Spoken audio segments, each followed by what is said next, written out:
Good day everyone, welcome back to my YouTube channel. For today's video, I'm going to discuss about plane vector.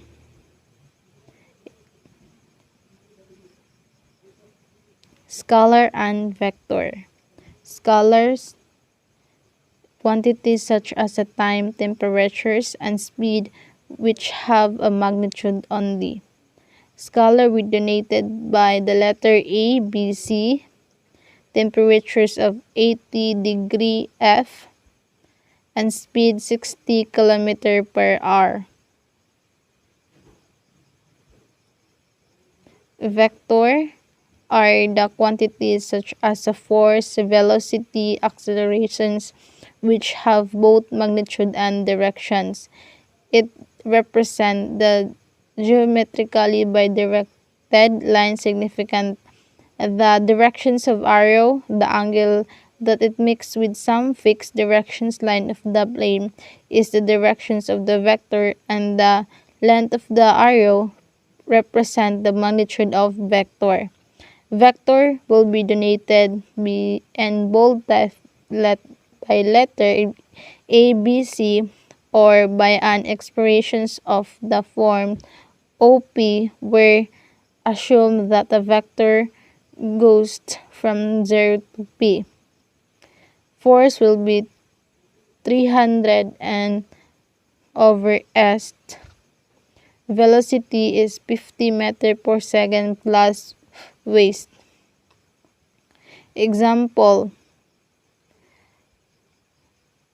from P to B is initial point, from B is terminal point, then the P from to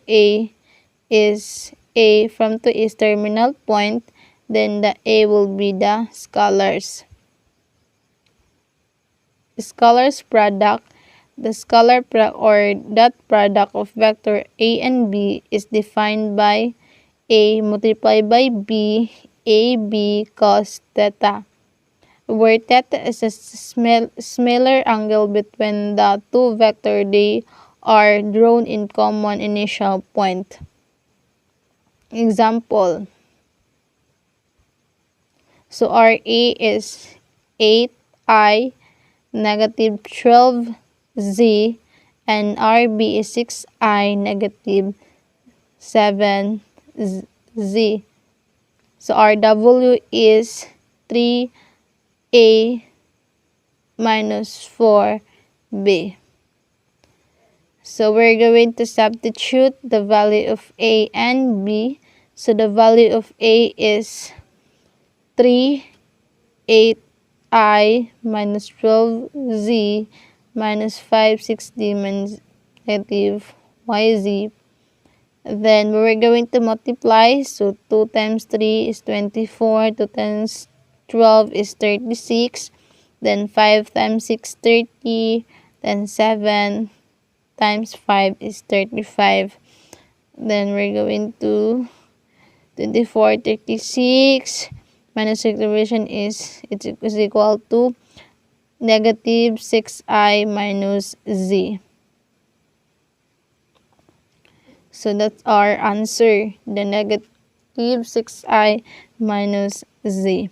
Another example, find the angle between two vectors R8 3I plus 4Z, B is equals 5I minus 4Z.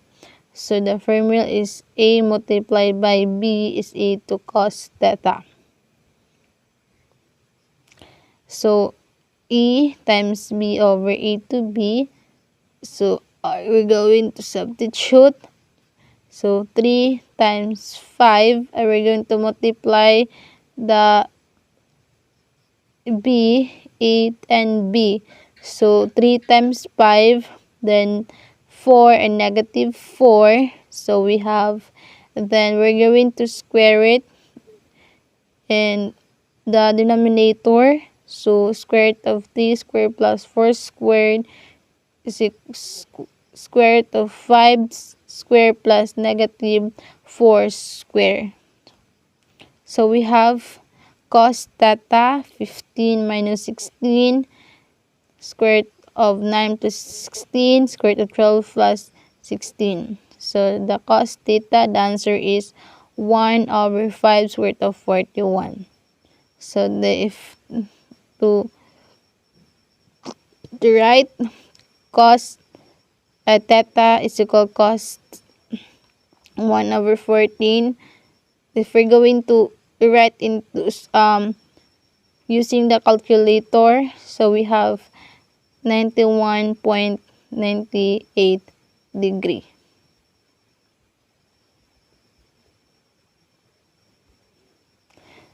From definition, we can derive the following properties of scalar product.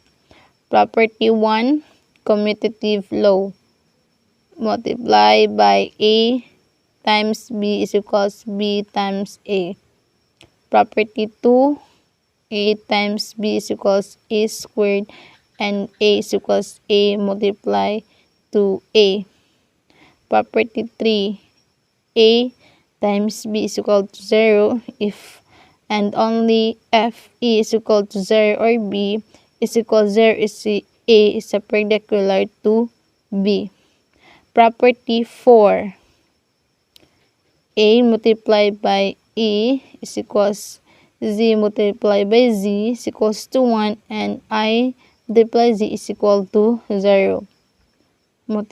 Property of 5, A times B is equals A sub 1 I plus A sub 2 Z multiplied by BI plus B sub 2 Z is equals BI B sub 1 plus A sub 2 plus B sub 2. Property 6, distributive law. So A plus BC is equals A by AC. Property 7, A plus B multiplied by C plus D. So we have AC times C plus C times D plus B times C plus BD. So that's all. Thank you.